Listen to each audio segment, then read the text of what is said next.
श्री राम।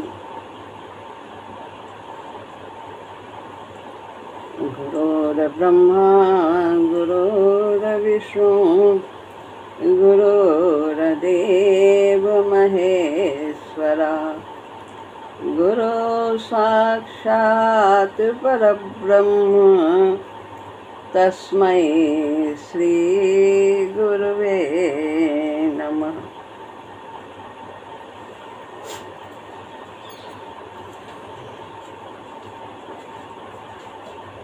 श्रीमद् भगवद गीता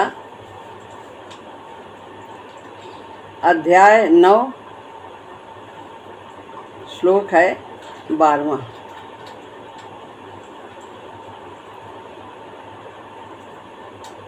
मोघाशा मोघ कर्माणो मोघ ज्ञाना विचेतसः, राक्षसीम् आसुरीं चैव प्रकृतिं मोहिनीं श्रितः।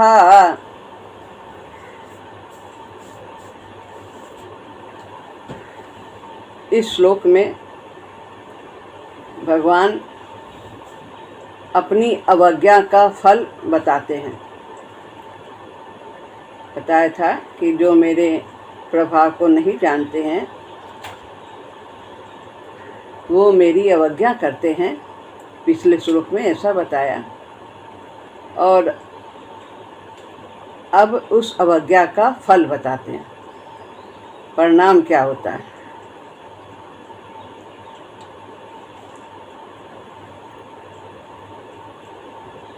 मोघाशा यानी सब आशाएं व्यर्थ होती हैं। उसकी जितनी भी आशाएं होती हैं वो सब व्यर्थ होती हैं जो भगवान की अवज्ञा करता है। मोघ कर्माणु यानी मोघ कर्माणः, ओ की मात्रा विसर्ग बन गई। उसके सभी शुभ कर्म व्यर्थ होते हैं। अनेक दान तप आदि सब करते हैं, लेकिन भगवान का भाव न रख के अन्य भाव से करते हैं, कामनाओं से युक्त होकर। तो अनेक तरह तरह की उपासना करते हैं विविध देवी देवताओं का भाव करके, तो उनके सब कर्म व्यर्थ होते हैं, नाशवान फल देने वाले। मोघ ज्ञाना, और उनका सब ज्ञान, सारी कुशलता जो कर्म कांड करने में होती है वो सब व्यर्थ होता है। यानी कि सत्फल देने वाले नहीं होते। विचेतसा यानी अविवेकी पुरुष के, जिनको ज्ञान नहीं है। ज्ञान का मतलब भगवान की सत्ता को स्वीकार करना, उसका सब में भाव रखना, क्रिया और पदार्थ में, ये ज्ञान है। और इसका जो विपक्ष है, उल्टा है, वो अज्ञान।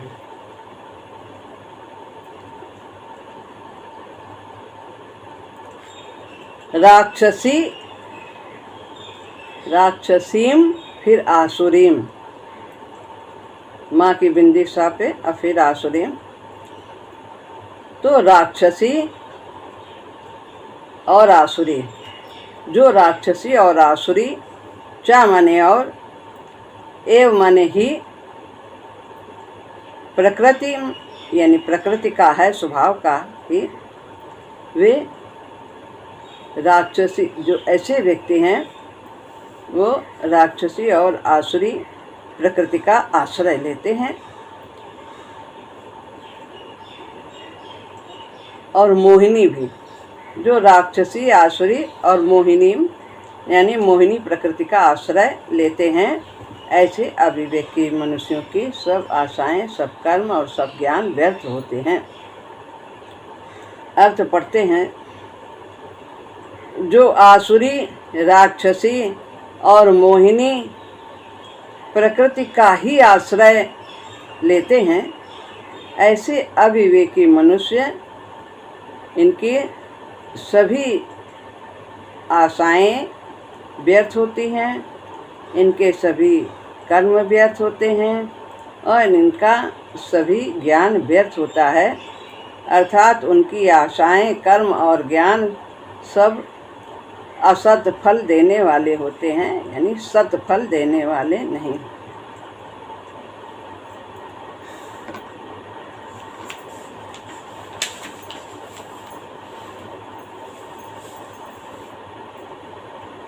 व्याख्या है मोघाशा। जो भगवान से विमुख हैं,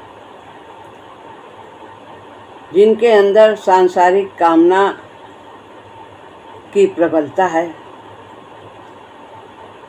वे स्वर्ग चाहते हैं और अनेक ऊंचे ऊंचे लोकों के सुख चाहते हैं, भौतिक जगत के भी सुख चाहते हैं। उनकी ये सब कामनाएं व्यर्थ होती हैं। जो आसुरी, राक्षसी और मोहिनी प्रकृति का आश्रय लेते हैं, क्योंकि नाशवान और परिवर्तनशील वस्तुओं की कामना पूरी होगी कि नहीं होगी, ये भी नहीं कहा जा सकता कि हम जो कामना कर रहे हैं वो मिलेगी कि नहीं मिलेगी, और मिलेगी भी तो टिकेगी कि नहीं टिकेगी, स्थिरता तो रहती ही नहीं। जैसे मिलता है वैसे ही वो धीरे धीरे क्षीण होने लगता है। तो उनकी ये सब जो आशाएं हैं वो सब व्यर्थ होती हैं, क्योंकि भगवान ने कहा भी है गीता में 7वें अध्याय में, अंतवत् फलम तेषां तद्भवत्यल्पमेधसां देवान् देवै जो यान्ति मद भक्ता यान्ति मामपि। अंतवत् फलम तेषां, वो जो विविध देवी देवताओं के भाव से उपासना करते हैं, सकाम भाव रहता है, तो उनके फल अंत वाले होते हैं, नाशवान होते हैं, क्योंकि देवता स्वयं ही अंत वाले हैं। जो स्वयं अंत वाला है उसका फल भी अंत वाला ही होगा। और भगवान कहते हैं कि जो मेरी उपासना करता है वो मुझे प्राप्त होता है, और भगवान तो नित्य हैं, अविनाशी हैं, तो उनका दिया हुआ फल भी नित्य ही होगा और अविनाशी होगा, सत्य होगा।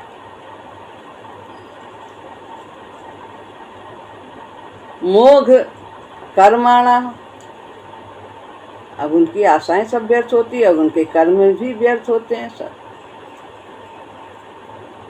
तो भगवान से विमुख हुए मनुष्य कितना भी शास्त्र विहित कर्म करें, पर अंत में वे सब व्यर्थ ही होते हैं, वे सब नाशवान होते हैं।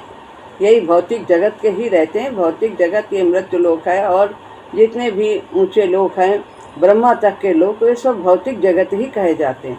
और वहाँ जा कर के ही कितना भी ऊंचा चला जाए पुनरावर्ती होता है, आवागमन उसका होता है, जब तक पूर्णत्व को प्राप्त नहीं करता है, प्रभु से युक्त नहीं होता। इसलिए उन्होंने कर्म करके केवल अपना समय बर्बाद किया है, अपनी बुद्धि बर्बाद की है। तो जितनी जल्दी हम सचेत हो जाएं वही अच्छा है। इसीलिए हम लोग, महाराज जी ने हम सबको गीता का अध्ययन करने के लिए बताया है कि गुणातीत हो जाओ, भक्त हो जाओ।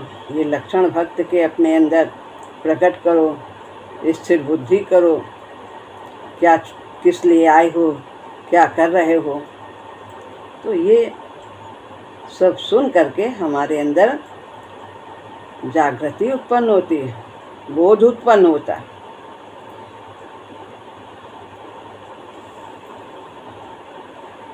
मनुष्य स्वरूप से साक्षात परमात्मा का अंश है और वो सदा रहने वाले हैं तथा उनका और कर्म तथा उनका फल भी आदि अंत से रहित है। भगवान जो भी देते हैं, लेकिन अगर हम विमुख होते हैं तो फिर अनेक जगह भटकते रहते हैं और सकाम भाव से अनेक की उपासना करते हैं और जो भी वो फल प्राप्त होता है वो अंत में दुख और अशांति का कारण ही होता है। सांसारिक भोग कभी भी शांति नहीं दे सकते। तो भगवान से युक्त होकर के ही हम शांति को प्राप्त कर सकते।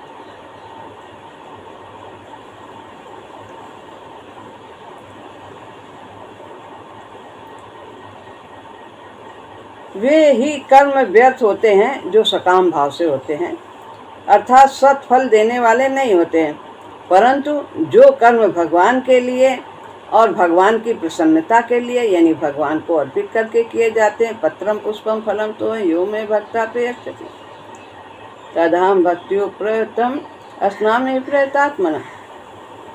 तो जो कुछ भी हम भगवान को अर्पण करते हैं श्रद्धा से, जो आसानी से प्राप्त है, सुलभ है, विशेष प्रयास नहीं करना है, लेकिन भाव हमारा उच्च होना चाहिए, श्रेष्ठ भाव होना चाहिए, तो वे सब फल सत होते हैं।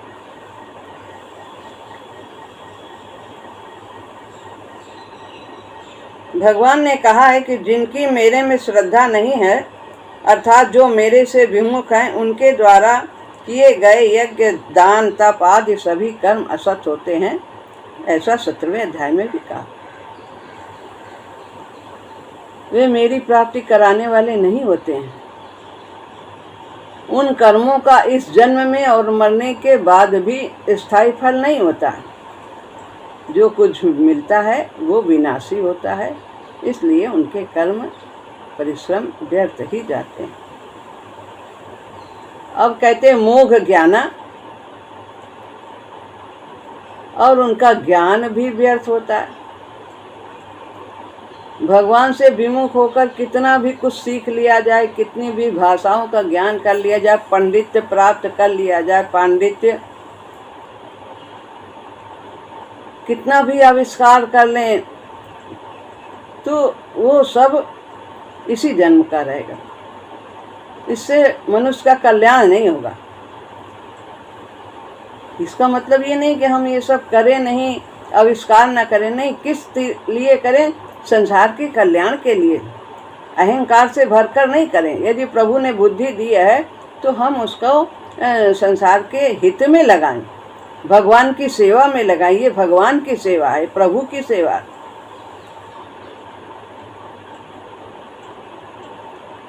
तो राम नाम एक अंक है, सब साधन है शून, अंक गए कछु हाथ नहीं, अंक रहे 10 गुण। तो यदि अंक नहीं है तो सब बेकार है। 0 कितना भी रखते चले जाओ, कोई फायदा नहीं। लेकिन यदि हम 0 के पहले अंक रख देते हैं तो उसके बाद कितने भी 0 लगाएं उसका महत्व होता है। लेकिन अगर 0 हमने सब पहले लगा दिया है तो, और अंक को महत्व ही नहीं दिया, तो कितना भी 0 लग जाए। ऐसे ही जब हिसाब किताब करते समय एक अंक की भी यदि भूल हो जाती तो हिसाब कितना भी सही आगे तक करते चले जाओ, वो हिसाब सही नहीं बैठेगा।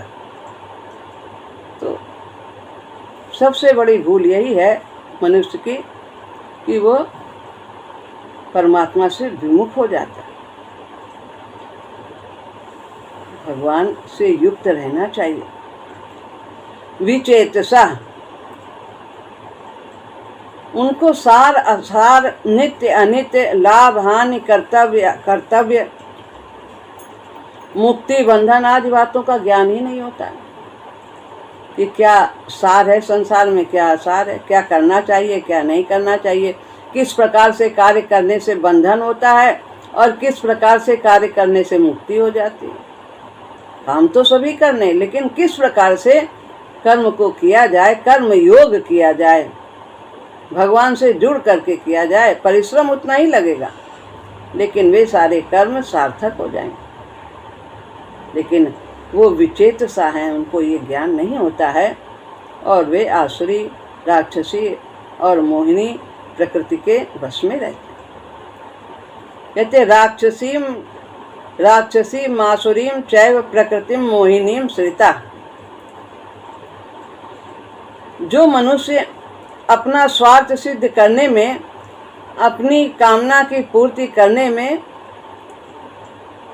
केवल अपने प्राणों का पोषण करने में ही लगे रहते हैं, इसीलिए आसुरी का, असुर का मतलब प्राण से, जो प्राणों को ही पुष्ट करता रहता है, उन्हीं को तृप्त करता रहता है, कामनाओं की ही पूर्ति को करता रहता है, ऐसे व्यक्ति आसुरीम प्रकृति के कहे जाते हैं।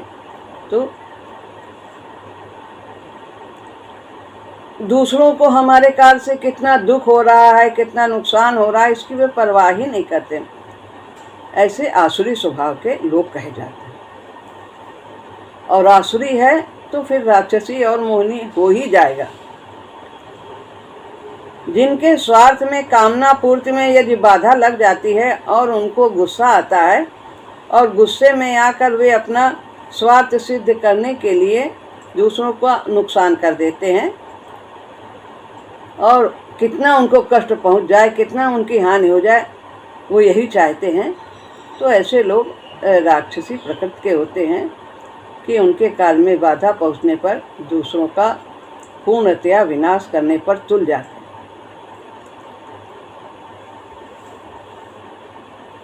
और तीसरे जो मोहिनी है, जिनमें न अपना स्वार्थ है, न परमार्थ है, न कोई दुश्मनी है, कोई बैर भी नहीं है, अकारण ही किसी को कष्ट देते रहते हैं। जैसे चल रहे हैं तो कुत्ते को लात मार दिया, चल रहे हैं पेड़ की पत्ती तोड़ते जा रहे हैं, बिना मतलब उसको तोड़ते जा रहे हैं। ऊपर चिड़िया उड़ रही है और उसको गोली मार दे रहे हैं, गुलेल मार दे रहे हैं, कोई लाभ नहीं। तो इस तरह से ये मोहिनी प्रकृति के लोग होते हैं कि अकारण ही, कोई स्वार्थ भी नहीं है, बस ऐसे ही वो इस तरह के व्यर्थ के कार्य करते हैं। तो इन सब के मूल में मुख्य रूप से आसुरी ही प्रकृति होती है और आसुरी से ही राक्षसी और मोहिनी प्रवृत्ति बन जाती है। तो यहाँ पर ये बताया गया है कि जहाँ कामना की प्रधानता होती है वहाँ राक्षसी प्रकृति, क्रोध आ जाता है। कामात क्रोधो भी जायते, कामना से क्रोध उत्पन्न होता है।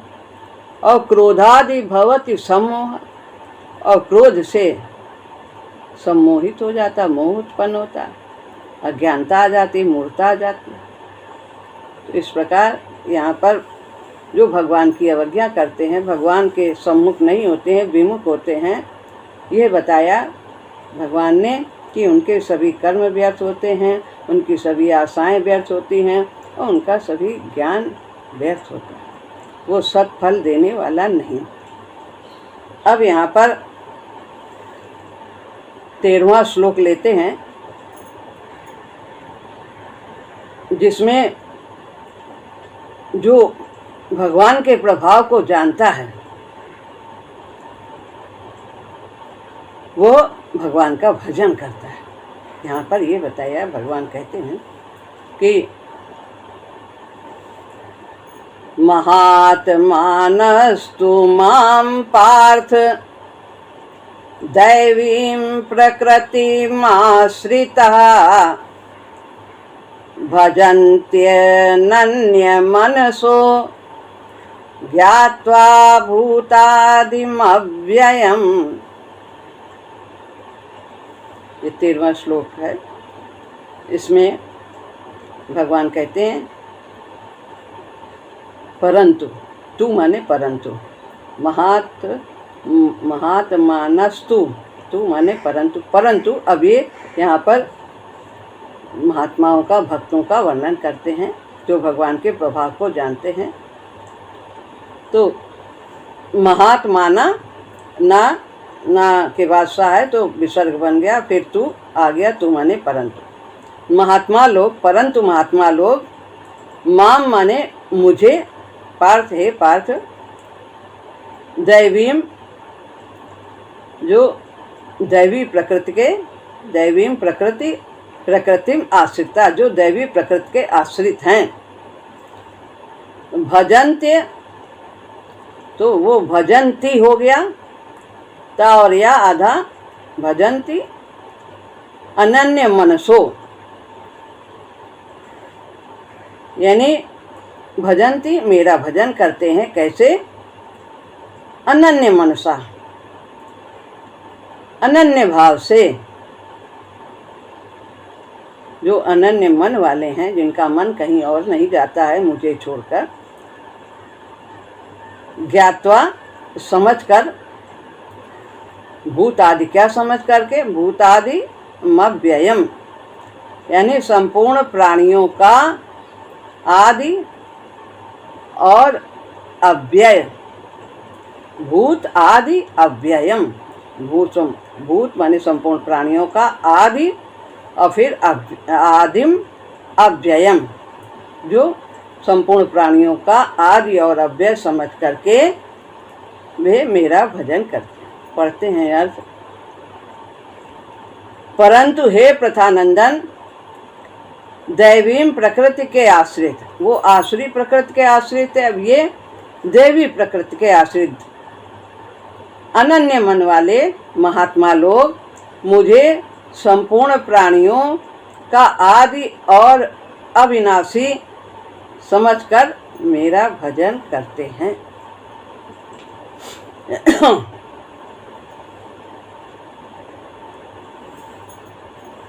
दैवीम प्रकृतिम अर्थात दैवी संपत्ति में, दैवी मतलब भगवान से यहाँ पर है, दैव यानी परमात्मा का नाम है, और परमात्मा की संपत्ति दैवी संपत्ति कहलाती है। दैवी संपदा और आसुरी संपदा का वर्णन है 16वें अध्याय में। तो जो दैवी संपदा से युक्त हैं वो परमात्मा का भजन करते हैं। परमात्मा सत है, अतः परमात्मा की प्राप्ति कराने वाले जितने भी गुण हैं, आचरण हैं, उनके साथ सत शब्द लगता है। कोई भी कार्य भगवान के लिए किया जाता है, भगवान की प्रसन्नता के लिए किया जाता है, वो सब सत्कर्म कहे जाते हैं। वे सभी भगवान के ही स्वभाव हैं, और स्वभाव होने से उनको प्रकृति का, दैवी प्रकृति, आसुरी प्रकृति, स्वभाव प्रकृति कहते हैं स्वभाव को। इसलिए दैवी प्रकृति का आश्रय लेना भी भगवान का ही आश्रय लेना है। जो भी अच्छे गुण हैं उनमें सब 3 श्लोकों में 16वें अध्याय के पहले 3 श्लोक हैं, उनको उनमें वर्णन किया गया है, वे वर्णित हैं। तो आगे जब आएगा विषय तो फिर उसका भी विवेचन होगा।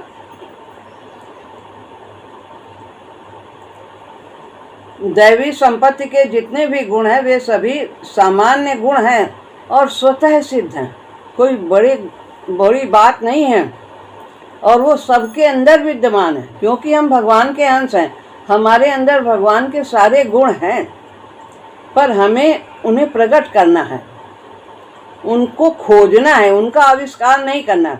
जो चीज़ हमारे पास पहले से है और उसे यदि हम खोज लेते हैं तो प्रकट कर लेते हैं तो वो खोज कहलाती है, और जो चीज़ नहीं है और हम उसका आविष्कार करते हैं तो वो सब नाशवान होती है, वो सब असत होती है, और जो पहले से प्राप्त है, जिसकी खोज की जाती है, वो सब सत्कर्म कहलाते हैं।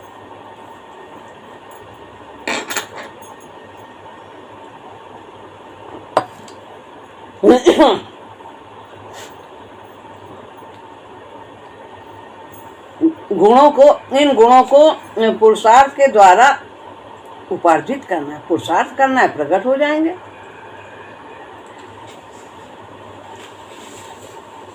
पर इन गुणों को यदि हम स्वाभाविक न मानकर अपने बनाए हुए मान लेते हैं कि हम तो बड़े समझदार हैं, ईमानदार हैं, दानी हैं, तपस्या करते हैं, बहुत कंठी माला जपते हैं, बड़े बड़े कार्य करते हैं, हम ऐसे नहीं, ये तो स्वाभाविक है सब में।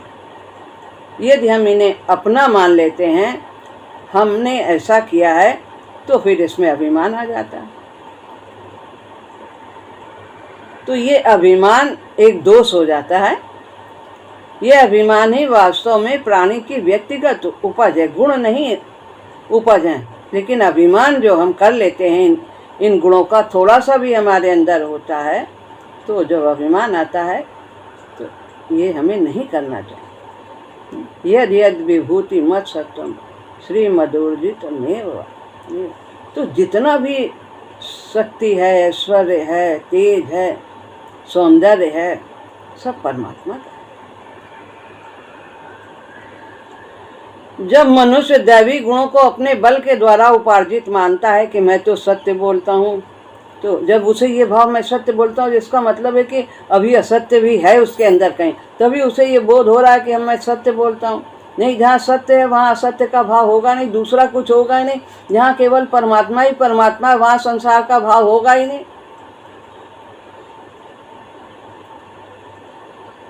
तो दैवी संपत्ति के अधूरेपन में ही अभिमान पैदा होता है। जब व्यक्ति में अभी पूर्णता विकास नहीं हुआ है इन गुणों का, तो फिर इस प्रकार के दुर्गुण आ जाते हैं। पूज्य भैया जी, मथुरा प्रसाद भैया जी कहते थे कि मैं यदि रिश्वत नहीं लेता हूँ तो ये कोई बड़ी बात नहीं है। ये कहना कि मैं रिश्वत नहीं लेता हूँ, ये तो कोई बड़ी बात नहीं। मैं अपने कर्तव्य का पालन करता हूँ, बस यही बात है।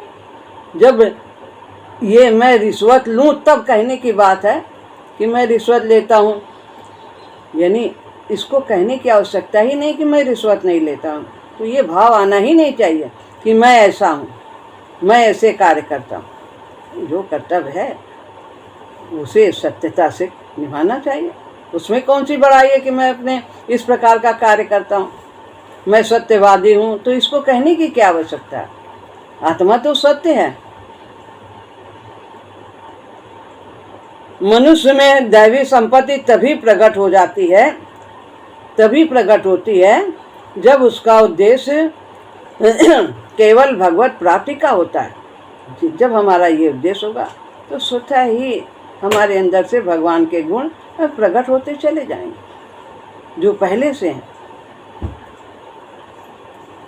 दैवी गुणों का आश्रय लेने से उसमें अभिमान नहीं आता है, वरन नम्रता, सरलता, निरभिमानता आती चली जाती है और उसका साधन नित्य उत्साह से आगे बढ़ता चला जाता है।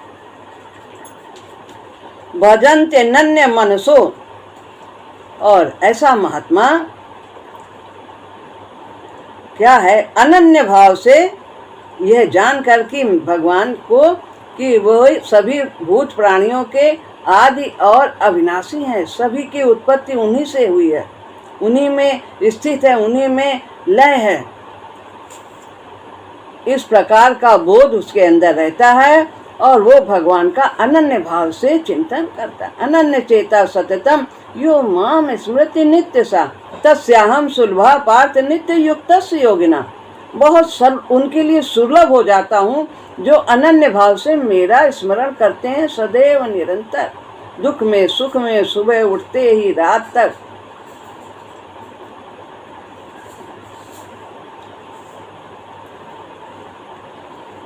संसारिक वस्तुओं का यह नियम है, किसी वस्तु से कोई भी चीज उत्पन्न होती है तो उसमें कमी आ जाती है। किसी चीज से कुछ बनाओ तो उसका जब हम मसाला लेंगे तो वो दूसरी चीज में लगेगा तो वो चीज कम हो जाएगी। मिट्टी से हमने बर्तन बनाया, उतनी मिट्टी कम हो गई। सोने से हमने जेवर बनाया, उतना सोना कम हो गया।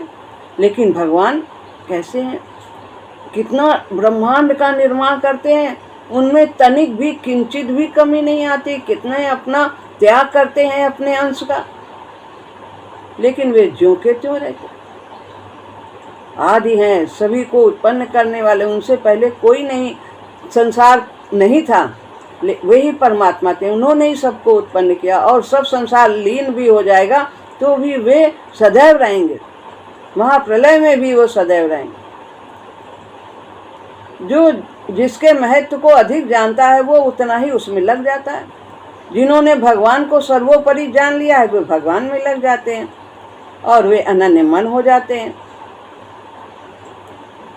अनन्य मन होने का तात्पर्य है कि उसके मन में अन्य का आश्रय ही नहीं है, न धन का, न तन का, न जन का, किसी भी चीज का, न अपने कर्म का, किसी तरह का कोई आश्रय नहीं है, केवल एक परमात्मा का ही आश्रय। जो कुछ भी करता है वो भगवान की शक्ति से ही करता है, भगवान ने कराया है। तो ऐसा जब भाव होता है तो हमसे गलत कार्य भी नहीं होते।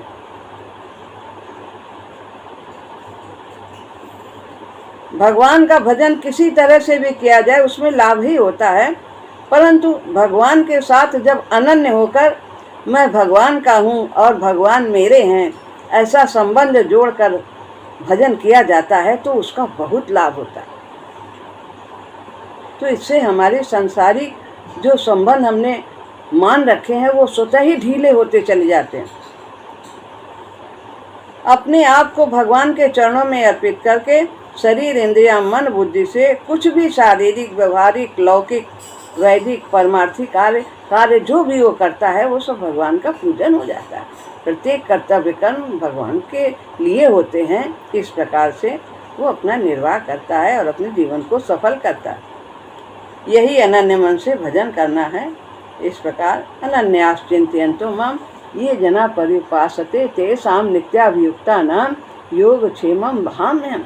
इस प्रकार जो मेरा अनन्य भाव से चिंतन करता है उसका योगक्षेम मैं स्वयं वहन करता हूँ। भगवान कहते हैं क्या चाहिए विकास के लिए और उसकी किस प्रकार से रक्षा करनी है तो भगवान स्वयं उसकी व्यवस्था करते हैं, स्वयं करते हैं। तो इस प्रकार यहाँ पर ये श्लोक पूरा होता है और